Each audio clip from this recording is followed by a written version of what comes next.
everything for the best. In ancient times, there was a rich and powerful king who ruled over a vast kingdom. Pratap Singh was his advisor as well as close friend. Caravan loads brought daily wealth into his capital, and his kingdom was well administered by his ministers under the guidance of Pratap Singh.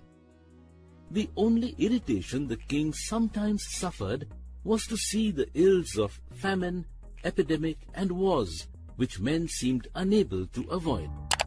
He could not reconcile this with Pratap Singh's oft-repeated belief that everything is for the best. When challenged, the minister would reply that such burdens ennoble man's nature and teach him wisdom, so bringing mankind slowly towards perfection. The man was optimistic to the core, and no hardships in life had any discouraging effect on him, because he would always look at the positive side of the worst adversity.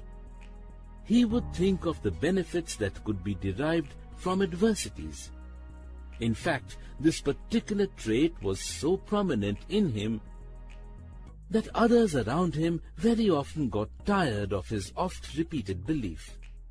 One day, the king and Pratap Singh went out riding on a hunting expedition to a dense forest. They pursued a deer in the forest and were soon lost deep in the jungle. Feeling thirsty and hungry, they began to look for water. At length, they discovered a solitary wood apple. When the king tried to cut the apple, as luck would have it, the sword slipped from his hand and he cut off his finger. The king let out a piercing cry of pain. He was aghast when he saw the bleeding finger. The minister, who came running, asked the king, "What's the matter, your majesty?" The king pointed to his severed finger and the sword that lay on the ground. Picking up the sword, the advisor, in his characteristic way, was about to say his favorite statement. "So everything is for the best, isn't it?" asked the king ironically. The advisor was as calm as ever. With due respect, he answered, "Yes, your majesty, it may be a blessing in disguise. Take it from me, something good is going to come out of this apparent tragic incident. God has willed it this way, so we should not complain." The king couldn't believe what his advisor had said.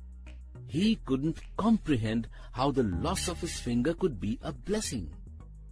The distraught king was sure his courtier was making fun of him. In his fury, the king ordered Pratap Singh out of his sight. Seeing that he had indeed enraged the king, Pratap Singh had no choice but leave the king alone. In his hunger and pain, the king fell into an uneasy sleep. As he lay at the foot of a tree, he was discovered by the tribesmen of the jungle, who in the last day of their great annual festival were seeking a sacrificial victim for the tiger goddess. They were delighted to find such a handsome victim. They seized the king, bound his hands and feet, and carried him away. The warriors were in their colorful costumes, with plumes, and holding the spears upright in reverence to their royal prisoner, they marched to their chief's palace on stilts. The tribal soldiers presented their booty to the chief, who judged that the prisoner was indeed of royal blood. He was pleased with his minion's prize catch. He decided that blue blood would be an excellent offering to the supreme deity. Therefore, he sent for the tribal priest, an old man who came in soon afterwards. As was the custom, the tribal priest had to approve of all offerings to the deity. It was his duty to see that each offering was perfect in all respects.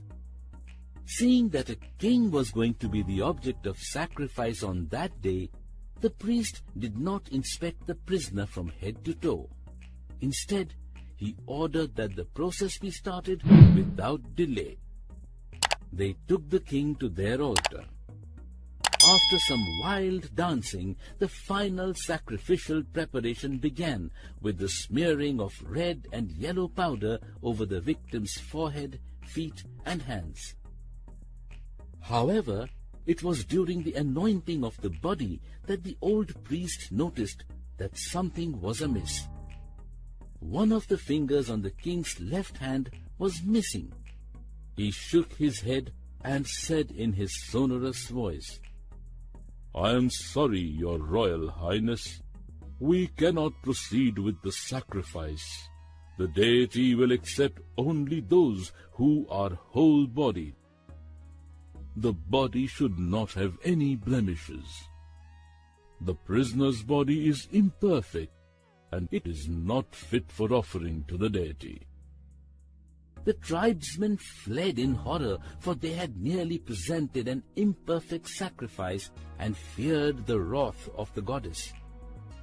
As the king hobbled away as fast as his legs could carry him, he realized that the loss of his finger had indeed been for the best. But what of not having his minister's company at the time of danger?